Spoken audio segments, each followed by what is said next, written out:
So, a couple things this week. Another week of no interview. Had a super busy week this week, which actually made reading my book pretty difficult, but did get quite a bit done. But first, and most important, if you're watching this one today, then I have a surprise. So, some of you know that I got this, but my podcast now has a new guest host. So, those of you who are watching, and listening. Ta-da! Welcome, everybody. Introduce yourself to Kobe, my new podcast special guest. He's going to be sitting here helping me from now on. And for those of you that are watching or listening, I guess, he is a Rhodesian Ridgeback puppy. I got him last Friday, which is actually why we didn't do a podcast because I was busy picking this knucklehead up. And so far he's now 9 weeks old and only had him a full week, but he's already my best friend in the whole entire world. He settles a couple of needs. One, it's been over a year since my other Ridgeback passed away. His name was Best Friend. For those of you that knew him, he was as good as it gets. And this guy definitely has big shoes to fill, but so far he has been an absolutely perfect puppy. Him and I have been very busy this week, which also made doing stuff a little more difficult than usual. But what can I say? So, main reason I got this guy is three things. One, I just needed somebody to be able to talk to every day and kind of vent. And, when stuff goes good, tell him. And when stuff goes bad, tell him. And so far, he's been a phenomenal listener. As you can see, he's got some pretty big ears on him. Also got some huge old paws on him. So he'll end up being pretty big. Also, gives me somebody to watch all the F1 with. So last week I got him the day of right before qualifying. He watched his first qualifying, and so far he's a pretty big fan. And then finally, it gives me somebody to exercise with.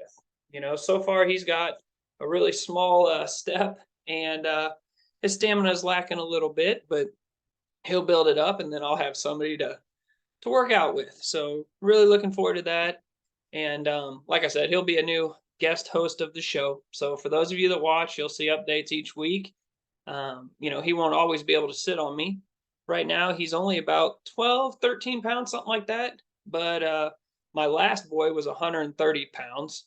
And he's not expected to be that big, but hopefully he'll be at least 100, 110 pounds. And now he's already whining. But so that's just the Kobe update, the new guest host update. And then, so like I said, no interview. Was just busy with the mutt all week. But I was able to read a book, like always. And then also was able to watch some really interesting podcasts that I think you guys would really enjoy. And I can kind of sum those up a little bit. So first was going to talk about the book that I did this week. And the book I did this week was called Letting Go, The Path of Surrender by David R. Hawkins. And very interesting book, a whole bunch into it. And unlike last week's video, or I meant book, this one was very long. I don't want to say very long, but it was a lot longer than usual. It was actually referred to me. So thanks for that, JC. But really good book. Highly suggest you listen to it. And I'll just go over a couple of the chapters and kind of what they broke down. But, so it started off with, to begin with, was chapter 1 was called The Mechanism of Letting Go. So basically what this broke down was a lot of people let not being able to let something go get in their way. For example, feelings or mental issues that you wouldn't think is a big deal, but it does ultimately down the road inhibit you and slows you down. So he talked a good way of being able to identify that kind of stuff, and then either finding ways to use it to your advantage, or ways to identify it and then potentially get rid of it. So, that I thought was actually pretty interesting. Also, he talked about stress and letting stress go. I think that one was one that a lot of people really struggle with, and I feel like that chapter could be really beneficial for people, because so many people stress over everything, especially nowadays. And there's just details in life that, at the end of the day, they really aren't that life altering, but people just build them up in their heads, they build them up in their minds, and then they just become overwhelmed with it, and it can actually be very debilitating. So he gave you a couple different ways to deal with stress, and not only that, but ways to identify it and just indirectly realize it's not that big of a deal. Um, but that being said, he did also go over there are really good kinds of stress. Putting your body under stress at like a gym is a good thing. At to some extent, you need to have some stress because if you don't, then you're just lackadaisically go through the world and with no harms, no cares, and it is what it is. Take that out. And then also life events and emotions. He gave you a couple different ways to deal with life events and emotions, and a lot of stuff. People want to blame previous life events that still bothers them or disrupts them today, when in all reality, one, if it is the worst life event you can imagine, such as something happening to somebody you care for, you don't have to just dwell on it. There are groups out there for literally anything that you've ever experienced. There are groups out there that you can meet up with or talk to or even meet up with that can help you. um, and a lot of people also emotions, for example, he also went over those. A lot of people really like, believe it or not, having high strung emotions. It's almost like a fuel that they feed off of, and so being able to realize what these different emotions do to you helps you deal with either getting better, or just completely getting rid of them, or not only not, I take that back, getting better or being able to use them to your advantage. A lot of people think that anxiety, for example, is always a bad thing. Well, it's not always a bad thing. It's just you have to be able to use it to your advantage. Understand, when I'm anxious, I do X. Okay, well, find a way to make X in your advantage. So, there's a couple different things there. And then he also talked about how a lot of people actually have a resistance to letting things go, for a couple different reasons. One is, as crazy as it sounds, even though it makes them miserable, it's actually comfortable for them, because they're so used to dwelling on it that the thought of actually letting it go scares them almost more than what's actually happening. And another thing that he mentioned is a lot of people refuse to let something go because they love to have that as a crutch and to use it as an excuse. So something terrible might have happened 10 years ago, and even if it's not an excuse to like other people, it can be an excuse internally. So people might be like, well, of course the reason I didn't get that job is because I failed out of school 10 years ago or whatever, something along those lines. And so even though that was 10 years ago, they continue to let that be an excuse for why they won't let go of certain things. So I liked his different techniques he had for, again, identifying the kinds of stuff that people need to let go to move along or to succeed. And then also, you know, uh, I liked the way that he brought attention to it. And then another thing that he talked about quite a bit was the scaling emotions. A lot of people, when they have emotions, it's either a 1 or a 10. They don't realize that it doesn't have to be a 10. It can be maybe a slight inconvenience. So maybe it's a 5. Or, it's a little bit more than a slight inconvenience, but it's not the end of the world. So maybe it's a 6 or a 7. So he actually talked about ways to scale your different emotions. So that way, when you are feeling overwhelmed, you can look at your scale and be like, okay, in all reality, it seems like right now it's terrible, but it's not. It's only a 5. So, and then, not only having that, but it also allows you, when you have that chart with the scale of emotions, if you are at like a 5, for example, well, you can already preset and work out solutions for, okay, if I'm in an emotional state of like a 5, well, here's what I do. And you can help get over it. And so I really liked that. He also talked about, the different emotions that you go through and why your body reacts that way.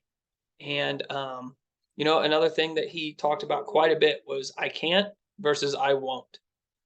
So many people are all about like, I can't do this, I can't do that.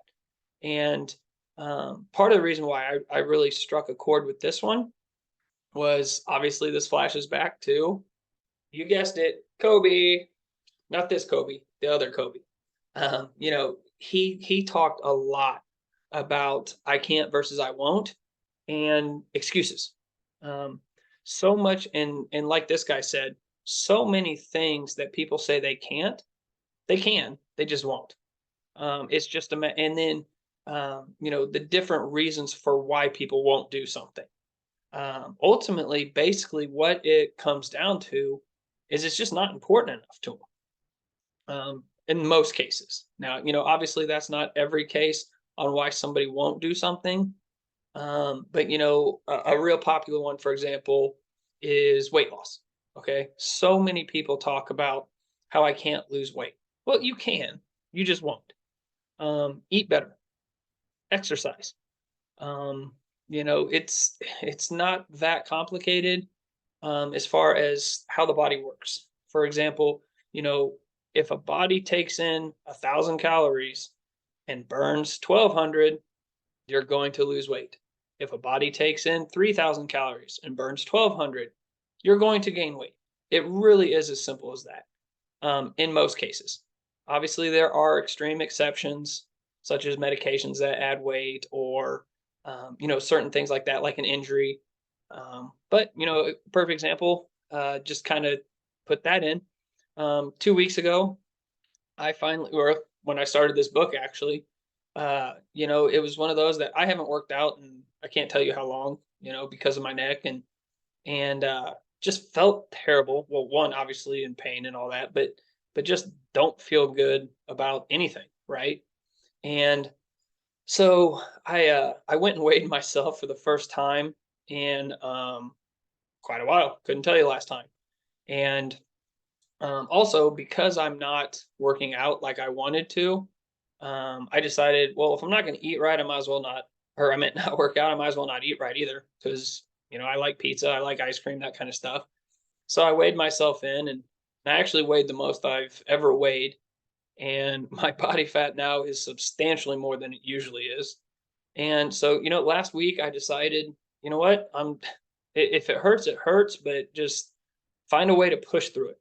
So I've been walking to the gym every day and then swimming because I just thought of something that'd be low impact. I don't have to lift, I don't have to do anything like that. But and then by doing that, I'm also going to pair it up with eating right. Well, so last week or 2 weeks ago, sorry, I weighed myself and then I weighed myself this morning and I'm down almost 7 pounds. Um, Now, that being said, probably a lot of that's water weight. I understand that, but at the same time, it hasn't always been easy yet because I've had to get up early. Actually, a couple of the days it pissed down rain on me while I was walking to the gym, and but that it was super easy to have said, I'm not going to do it because it's raining, or I'm not going to do it or because it's early, or I'll do it later. Um, and in fact, actually, this is kind of funny. I was telling my dad this. My dad's obsessed with the Navy SEALs and lives in Puerto Rico, so he always talks about the Puerto Rico SEALs and about how him and Francisco, his neighbor, are training to be SEALs. And but I the other day I woke up super sore. Probably overdid my swimming, which by the way I do 26 laps, and then I do 26 minutes in the sauna, 26 laps, 26 minutes in the steam. And the reason I picked 26 is Kobe's number was 24. And so initially I was going to do 24, but then I was like, there's no way Kobe would only do his number, right? So then I was like, oh, I got to do 25 because Kobe would do one more than everybody else. But then it's like, well, you know what? I'm going to do one more than him. So that's how I came up with 26. But so um, earlier this week, I woke up and I was just sore as could be. Actually, I didn't feel well either, just like actual sickness. Um, and I was like, all right, well, you know what? I'll take today as a rest day, and just get at it tomorrow. Well, it turns out the night before, as I was laying in bed to sleep, David Goggins, who I don't know if you guys know him, he's got a couple books out. Super famous Navy SEAL that lost 195 pounds in 6 months so that he could train to be so that he could be in the Navy SEALs. Also joined the SEALs training program without ever knowing how to swim. So learned how to swim in SEALs training, which is mind blowing.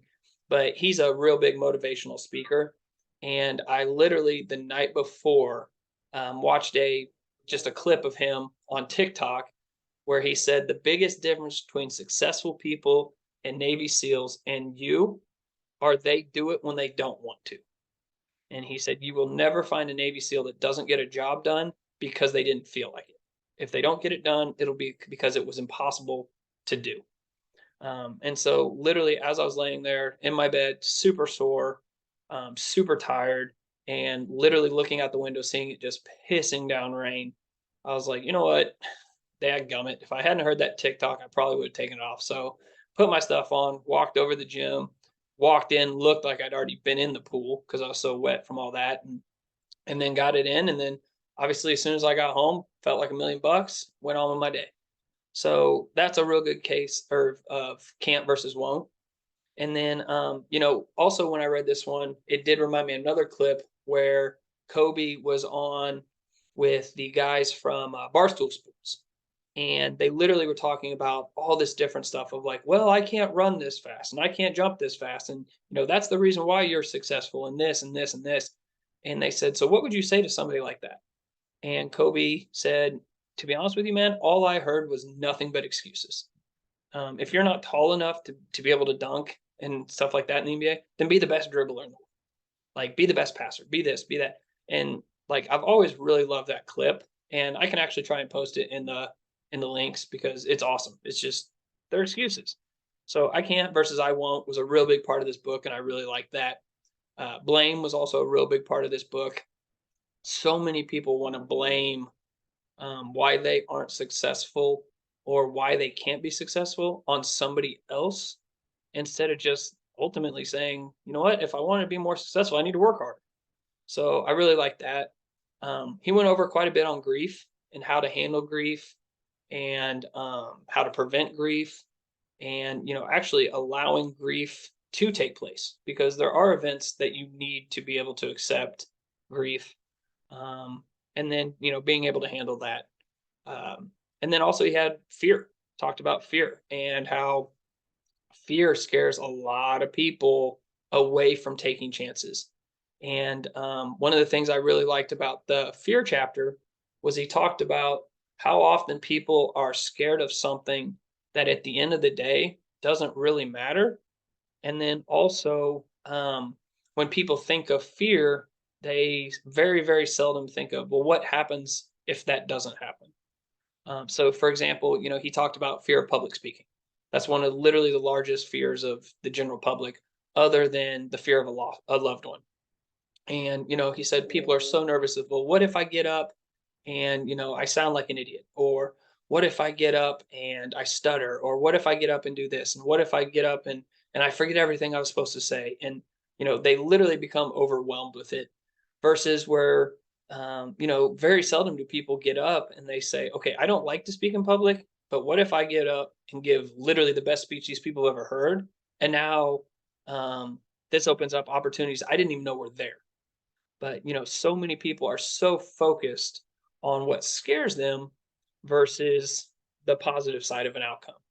Another thing that he talked about quite a bit, and you hear a lot of athletes about this. In fact, actually today, I listened to a podcast with Damian Lillard, a guy that I really like, plays for the Portland Trailblazers, awesome shooting guard.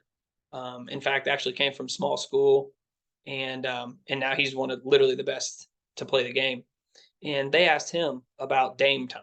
That's part of why I like him. Is everybody that watches the Portland Trailblazers knows if the game's close or if that team needs somebody, it's literally a saying that it's Dame time instead of game time because they know he's getting the ball and he's going to more often than not, he's going to pull it off for the team. And one of the things that was really neat is they asked him about Dame time, and he said, he thrives in it. He wouldn't have it any other way. And he said, not necessarily is he the most talented in those clutch moments, but he said the thought of it not going well doesn't bother him enough that he doesn't want that feeling of doing well. So, for example, the guy asked him, he goes, well, what if your team's down two with 5 seconds left and you shoot a three and you miss it? And he said, okay, well, that's the difference between you and me. You just asked what happens if I miss it. That doesn't even enter my mind. I'm sitting there thinking about how I already won the game for my team. And so the guy goes, okay, well, but if you do miss the shot, what happens? And he said, nothing. We lose a game and we move on to the next one. He's like, I might get heckled by some fans because I missed the game winning shot. Well, guess what? They're not going to like me anyway, most likely. And if I do hit the shot, well, I care more about the people that are excited for me than I do about the people that are going to be upset or, make fun of me for missing it. So I really liked that. I thought that was pretty cool that he said today. This book also went over anger and talking about how many people are overran with anger and about how there are ways to use anger for a positive outcome. And, excuse me, and so many people just view anger as a negative thing.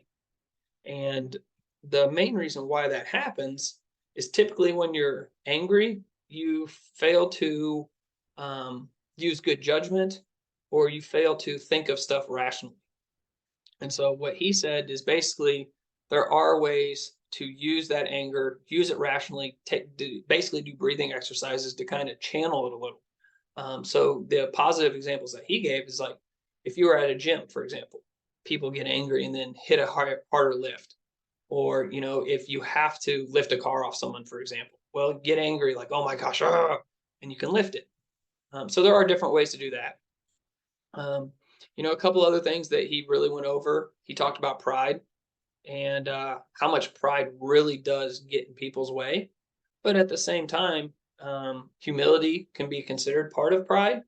And as long as you're humble about stuff and as as long as you're willing to accept the consequences of having high pride, then pride can be used in your favor.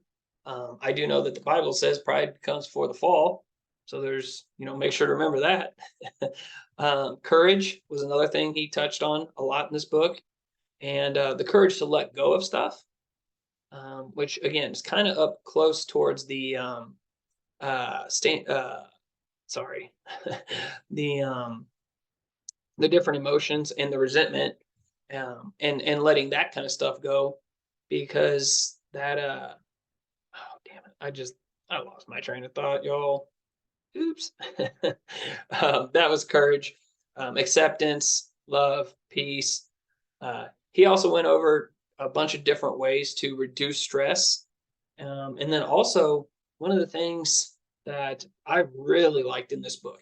And even if you don't want to read this whole book, if you know anybody that's in a predicament, kind of like I am, where or was, I'm considering myself over this neck thing. I'm tired of it. But he was talking about how many studies have shown now just how important the mental is when it comes to physical pain. So much of it is built up in your mind. And that's not to say there's not physical injuries. There definitely absolutely is. But the mind actually can make them significantly worse. And it can do that as you are injured longer and longer. You gradually build it in your head and make it worse and worse. And so he gave different ways to reduce some of that. And then also a couple of different ways to reduce the stress, because a lot of injuries are made significantly worse with stress. So he gave a couple of different ways to deal with that. And then, gave a couple of things on relationships, talked about the importance of visual goals, which, actually not only visual goals, but also talking about visualizing anything. So, two things that I know is one on the visual goals.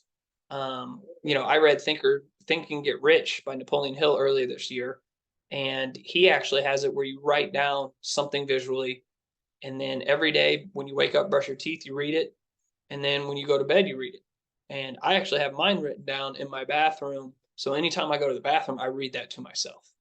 And you want to be specific about it. So say, I, Derek Clemens, will blank by this date. Here's how I'm going to get it done. Um, and so that's visualizing it so you naturally get closer to it.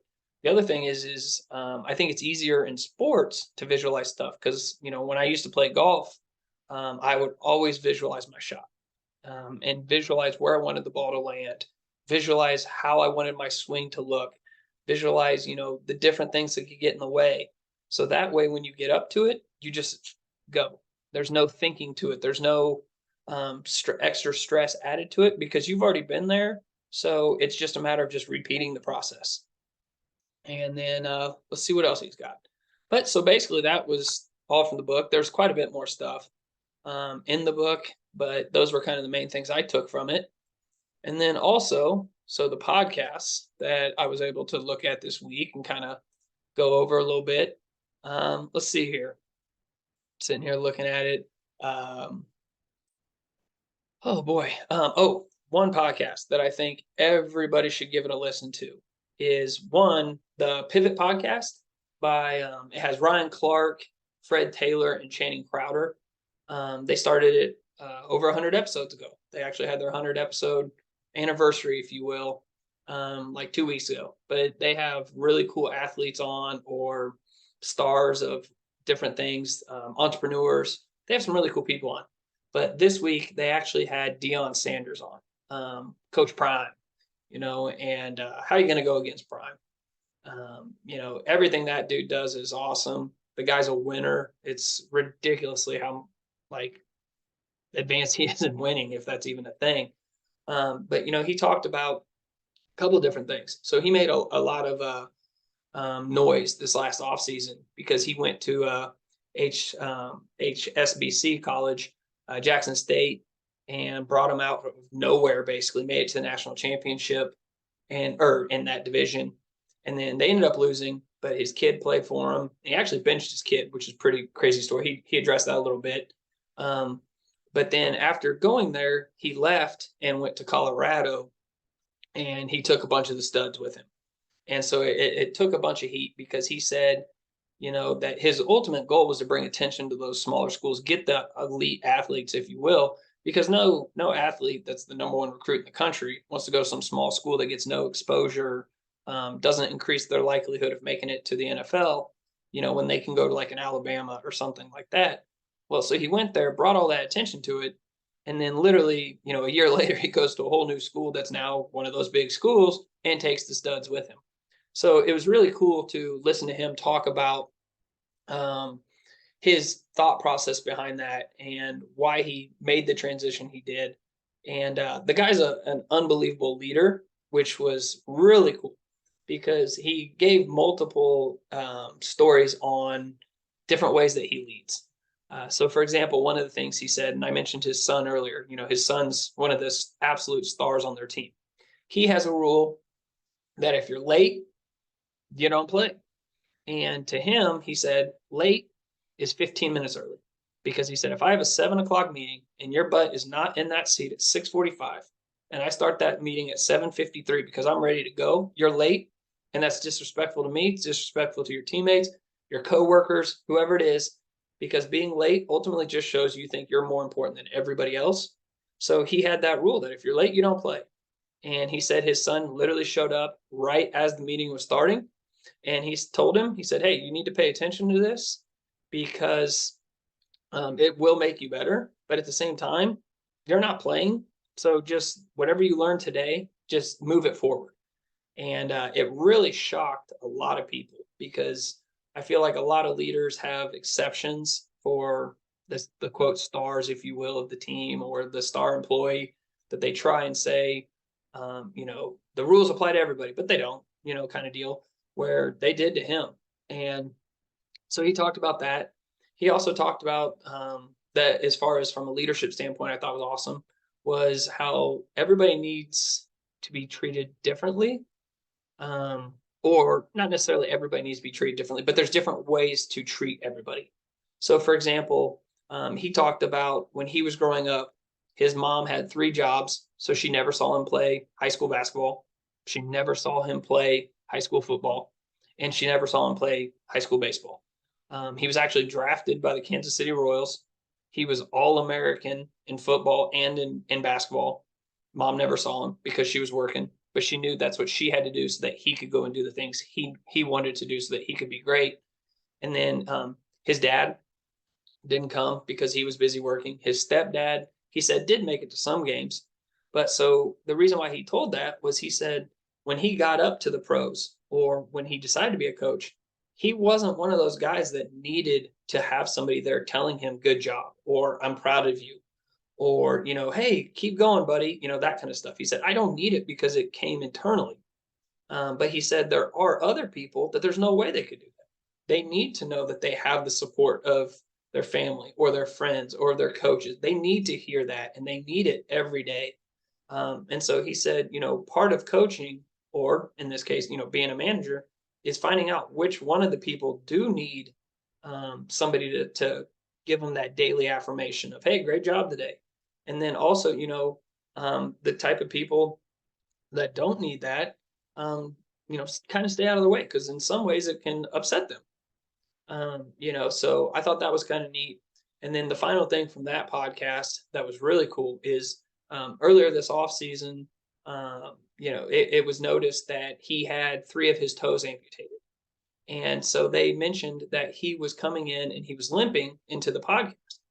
And so he said, yeah, my leg still ain't right, but, I'm getting it there. And it turns out that he actually has really bad blood clots. And he didn't want to make anything about it because he didn't want to take attention away from the program he was trying to build. He didn't want to take attention away from his kids. He didn't want, like, he just said he didn't want the attention. But he said what people don't realize is literally how bad it was. So, for example, he was coaching still, and he would ride in a golf cart, and people thought it was because of his toes. And because of these blood clots. And it's actually because of these blood clots were literally so bad with his leg that he said 1 month he literally had 9 surgeries on it. And they actually came to him and they told him, Prime, we're going to have to take your entire leg. And he said, is there anything you can do that you don't have to take my leg? Like, you don't understand. I'm used to being the fastest man to play this professional sport. Like, I can't be without a leg. So they did a couple of not experimental, but he said very close to that surgeries, and they were able to save his leg. Well, then it came to where they told him, well, we think we're going to have to take from the knee down. And so they tried him on some new meds and they were able to keep it. And then they were able to, they told him, we've done everything we can, but we are going to have to take your feet or your foot. And he said, if that's what you have to do, then do it. And they said, okay, but just so you know, we could possibly start with the toes and then work our way back. And so as of right now, he's only had to lose the toes. But he said, it's been an unbelievable adjustment to being prime time, Mr. Super Fast, jumps, runs, all that stuff, to now somebody, that's literally missing body parts. And I think part of the reason why I really liked this part of it, and if you know anybody that has like chronic problems or pains or issues, I think they really like this because he talked about how there was literally a 2 to 3 month window where he couldn't do anything by himself. And he said, from being somebody that literally um, prides themselves on being in shape, running every day, working out every day, to now literally having to have, his kids pick him up and put him in the shower, pick him up and put him on the toilet, pick him up and carry him to bed. They had to bring him his food, bring him all this stuff. And he just said to on this, basically out of nowhere, have to have a complete life changing event like that, can put you in an extreme depression. And it takes a different mindset to get out of that. And so they asked him, how did you get out of it? And it actually turned out it was because of his son. His son was the quarterback for the team, and his son was still doing very, very well. Hey, buddy. But his son's completion rating was 74%. Then it dropped down to 72%. Then he said the next game it dropped to 70. And he said, that it still was very good. And, any quarterback that completes 70% of their passes is phenomenal. But he said his son called him and said, Dad, I know that we talk on the phone and you coach me, over the phone and over Zoom, and you're sending me tape and telling me how to get better, but I need my dad at the game. And he said, as soon as he said that, he literally hung up the phone and said, I don't care if I literally have to crawl to, Alabama. I will be there for my kid and I will get myself out of this rut. And I just thought that part was really awesome. Like I said, the whole entire podcast was just fantastic. And you might want to give that a listen.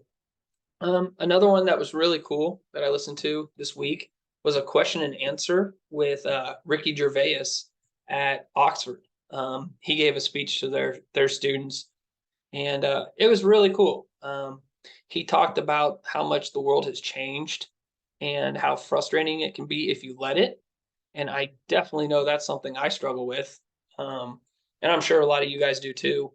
Uh, you know, one of the things he was mentioning is, that annoys the heck out of him is when people say, I'm offended by this, or that's offensive. And he said, it's not offensive. You're just offended by it. That's your feeling.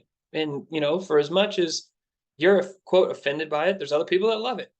So, a lot of people are so concerned with telling the world, well, this is how I feel.